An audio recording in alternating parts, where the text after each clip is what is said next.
মূলত আসলে দাড়ি টুপি থাকাকে কেন্দ্র করে বলে আমাকে চাকরিচ্যুত করা হয়েছে। 2022 সালের আলোচিত টিপকাণ্ডে চাকরি হারিয়েছিলাম, পুলিশের চাকরি।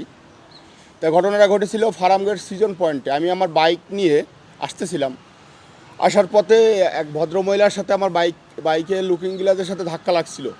এই ধাক্কা লাগাকেই কেন্দ্র করে মেন সূত্রপাত। মাননীয় প্রধানমন্ত্রী তারেক রহমানের সরকার আসার পরবর্তীতে মূলত আমি আজকে গত বৃহস্পতিবারে আমি চাকরিতে পূর্ণবলের একটা আদেশ পেয়েছি।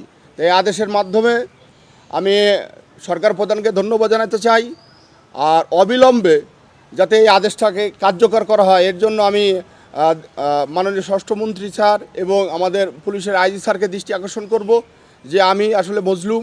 আমি দীর্ঘদিন ধরে অসত্য, আমার এই জীবিকার জন্য আমাকে রিক্সা চালাতে হয়েছে, ভ্যান চালানো হয়েছে, কৃষি কাজ করছি, ইভেন বর্তমানে ঢাকাতে আমি এক কোম্পানির পার্সোনাল ড্রাইভার হিসেবে কর্মরত আছি।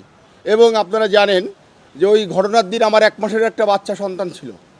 তাহলে ভাগ্যের কি নির্মম পরিহাস যে আমাকে সেই 1 মাসের বাচ্চা সহ প্রেস ক্লাবে আমার চাকরি ফিরে পাওয়ার আকুল আবেদন এবং প্রেস ক্লাবে বসে এই দাবি জানাতে হয়েছিল। এটা খুবই দুঃখজনক। এবং আপনারা জানেন আমি দীর্ঘদিন থেকে বলে আসছি যে আমি টিপ পরা নিয়ে তাকে কোনো কিছু বলে নাই, এবং পরবর্তীতে প্রমাণ হলো যে আমি কিছুই বলি নাই। কিন্তু দীর্ঘ 4টা বছর আমার লাইফের থেকে যে সোনালি দিনগুলো কেড়ে নেওয়া হলো, এই যে বিনা বিচারে আপনাদের মাধ্যমে আমি এর বিচার চাইতেছি। এবং আপনাদের মাধ্যমে মাননীয় প্রধানমন্ত্রীকে আবারও আমি ধন্যবাদ জানাতে চাই। তিনি হয়তোবা ক্ষমতায় না আসলে এই বিচার বিভাগ স্বাধীন হতো না, আর এই বিচার বিভাগ স্বাধীন না হলে আমি কখনোই আমার যে ন্যায্য দাবি এবং ন্যায্য অধিকার ফিরে পেতাম না। তা আমার এই রায়ের মাধ্যমে আমি মনে করি বাংলাদেশ পুলিশ বাহিনী নিয়ে যে মিথ্যাচার করা হয়েছিল, আমাকে নিয়ে যে গীবত করা হয়েছিল, অবশ্যই আমি মনে করি এই রায়ের মাধ্যমে বাংলাদেশ পুলিশ বাহিনীর মান সম্মান ফিরে আসবে। এবং যারা তৎকালীন যে মিথ্যা অভিযোগ করেছিল তাদের বিরুদ্ধে অলরেডি একটা মানহানি মামলা চলমান আছে।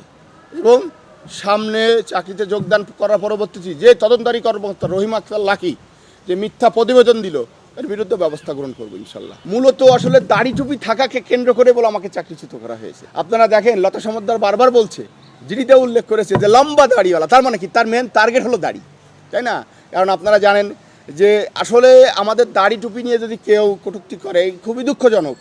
এবং এই দাড়ি টুপি মেন ইস্যু, এবং সরকার দাড়ি টুপির উপরে ভর করে আমাকে চাকরিচ্যুত করেছিল। কারণ দেখেন তদন্ত কোথায় আমাকে অপরাধ প্রমাণ করতে পারেনি, এক হিসেবে জোর করে এই দাড়ি টুপি থাকার কারণে আমাকে চাকরিচ্যুত করা হলো।